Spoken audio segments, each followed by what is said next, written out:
m'a fait bizarre. Déjà, de ne plus avoir congé le mercredi après-midi, ça c'est le truc qui m'a fait bizarre. Et puis de travailler les samedis, de rentrer chez moi à 8 heures. Ouais, les premières semaines, ça m'a fait bizarre, mais je trouve personnellement que je me suis assez vite habitué. Je pense que vous avez mis trop... Ah, vous avez retiré la carte?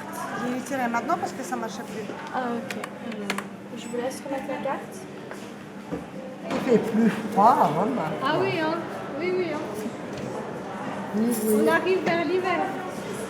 Aïe, aïe, aïe. C'était tellement doux cette température. Lorsqu'ils viennent dans l'office d'apprenti, ils ont tout de suite ce rôle, un autre rôle. Ils doivent vraiment prendre des responsabilités qu'ils n'auraient pas à prendre dans un autre office, dans un office standard. Mais ils grandissent très vite, quoi. Moi, c'est ce qui me réjouit, c'est que vraiment ils prennent de la maturité très rapidement.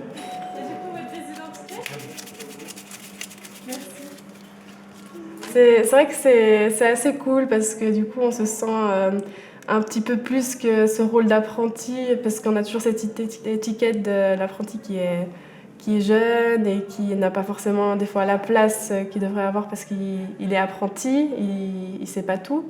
Et là, justement, on nous fait confiance. Du coup, c'est assez valorisant. Voilà. Bonne journée, au revoir. Entre nous, on s'aide souvent. Puis dès qu'on a un petit doute, une question, on demande au guichet d'à côté, puis il nous répond sans autre en général. On est assez soudés. Ouais, t'as scanné? J'ai scanné, il y a une journée. Il y a une transmission. Si tu l'as mis arrivé, tu scannes une transmission, et mais si tu enlèves, tu le laisses comme ça, tu le remets directement.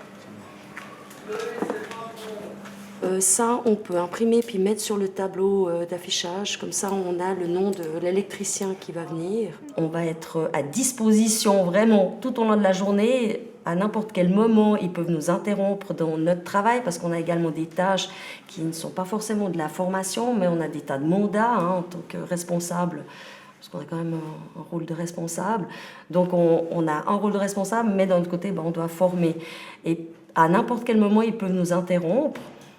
Si ce n'est pour des questions, on va accompagner beaucoup justement le responsable de filiale tout au long de sa journée. Alors, pour hier, il y a eu 9 clients servis en plus de 10 minutes. Donc, ça fait un résultat de 98%, 31%. C'est pas trop mal. Par contre, il y a eu 38 clients servis en plus de 7 minutes. Résultat 91%. Et on est censé atteindre les 95%. Et pour faire attention à ça, faites plus rapidement aussi les reprises de caisse, parce que hier, c'était long. On a un manque de temps, crucial quand même. On a quand même des impératifs, c'est le service à la clientèle qui prime. Alors, la formation en individuel est très très rare. On va surtout faire de la formation individuelle avec les 3e années lorsqu'on approche de la date d'examen. Ensuite, ce qu'il faut savoir, c'est qu'ils vont également te demander, les experts, tu dois connaître ton environnement de travail. Donc, ils vont te dire, alors montrez-moi un petit peu votre environnement de travail, où est-ce qu'il y a des brochures, qu'est-ce que vous commandez justement comme matériel. Vous êtes en train de travailler, vous devez venir chercher une brochure, post-finance, prestations et prix. Vous vous apercevez qu'il y en reste plus que 3, qu'est-ce que vous faites? Donc, tu peux le taper, point 15. Voilà. C'est pas évident, il y a beaucoup de choses à retenir, à apprendre. Après, c'est vrai qu'il y a beaucoup de choses où on doit faire attention, on doit être assez autonome, rapide. Donc c'est plein de petites choses qu'on doit assimiler mais qui viennent avec le temps, donc c'est vrai qu'on peut se sentir un peu perdu. Mais on apprend vite et puis on s'y fait vite, donc au final, ça va.